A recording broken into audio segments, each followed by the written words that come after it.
Tingnan nyo naman talaga, oh. Sa ganyang klaseng sa ganyang klaseng pagkain ng gagambang yan, itong X na to. Siguro it will take parang kahit isang linggo na hindi na siya kumain sa laki ng kakainin niya. Good day mga galamay! Welcome back sa another video! Okay, so alam nyo naman na hindi tayo nakapag-hunt kasi wala nga akong pinost, diba? Pero kasi ito yung nangyari mga ka-J. Kung ba't ako hindi nakapag-hunt kasi, diba, alam nyo naman na nagkaroon ng bagyo.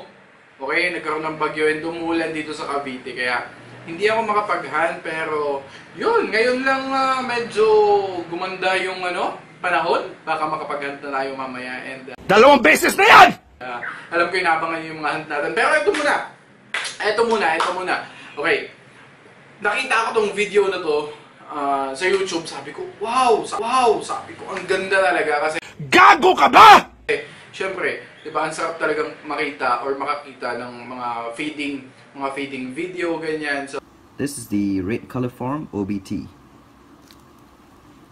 So, nakita ko tong video na to and natural yung pagpapakain niya.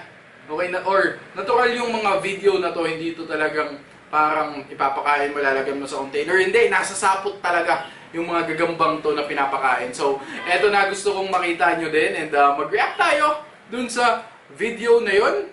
Garden Spider Attacking Prey. Eto yung title niya.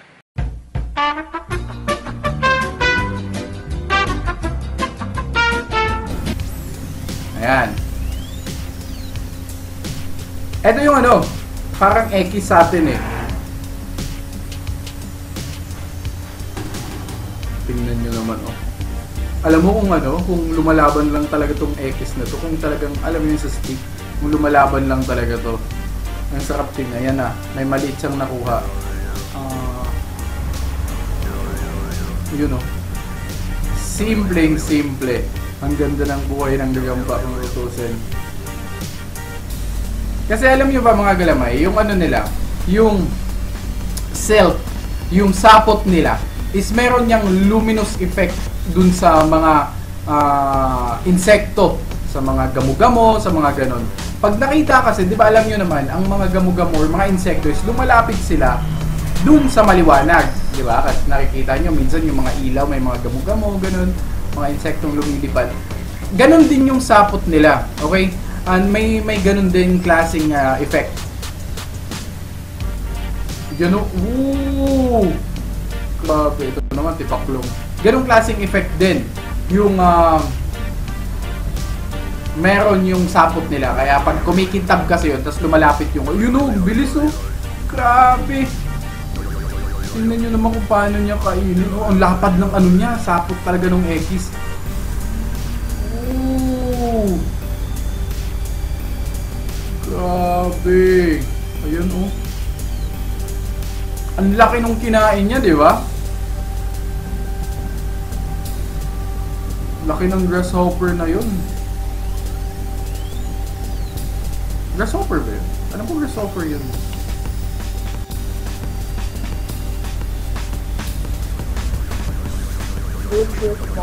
Gagawa din ako ng ganito, okay? Gagawa din ako. Kasi nakita nyo naman sa mga past videos ko or sa mga una kong video na may mga nakikita akong ganyan.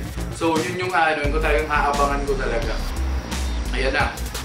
So, more on ganun lang naman yun talaga yung video. Paulit-ulit lang yung ibang doon, yung ibang scene doon. Ayoko nang maboring kayo masyado doon. Pero yun lang, gusto ko lang ipakita sa inyo talaga yun kasi sobrang ganda nun. And yun na, yung mga nag-send sa akin sa Gagamboy TV, i-upload na din natin yun. And if hindi ka pa nakasubscribe, make sure to subscribe if mahilig ka sa gagamba, batang 90s ka, and sa mga pets. Mag-subscribe ka na kasi marami tayong ipapakita dun soon. Okay, hindi lang tayo makagawa pa masyado kasi yun nga, sumama yung panahon, ganyan. Tapos may nasikaso pa ako about sa basta, malapit niya. Tinatawa ko rin yung damit natin, okay? Yung mga damit natin, yung merch natin, tinatawa ko rin yun. And yun lang mga ganamay, and have a great day ahead and peace out. And ito na yung shoutout nyo para sa araw na to. Let's go! So, ito na yung shoutout nyo. And shoutout kay Carlo Molina. Shoutout kay Andre Diaz. Shoutout kay CJ Apostol. Shoutout kay Sofia Ereve or Erive. Shoutout kay John Carlo Javier. Shoutout kay LJ Pagal. Shoutout kay Joel Reyes. Shoutout kay Arvin Gabriel or Gabrieli. Arvin Gabriel or Gabrieli. Shoutout kay Jerry Taba. Shoutout kay John Mark Nelly Aman. Shoutout kay Lawrence Binuya. Shoutout kay Vincent Enriquez. Shoutout kay Susie Vergara. Shoutout kay Chosen One. Shoutout kay Zach Rims. Shoutout kay Kai Coronado. Ito yung mga notification squad natin. And yun lang mga kalamang upgrade. And then peace out. Ingat lagi. Happy hunting. Let's go. Pew. Do this all night.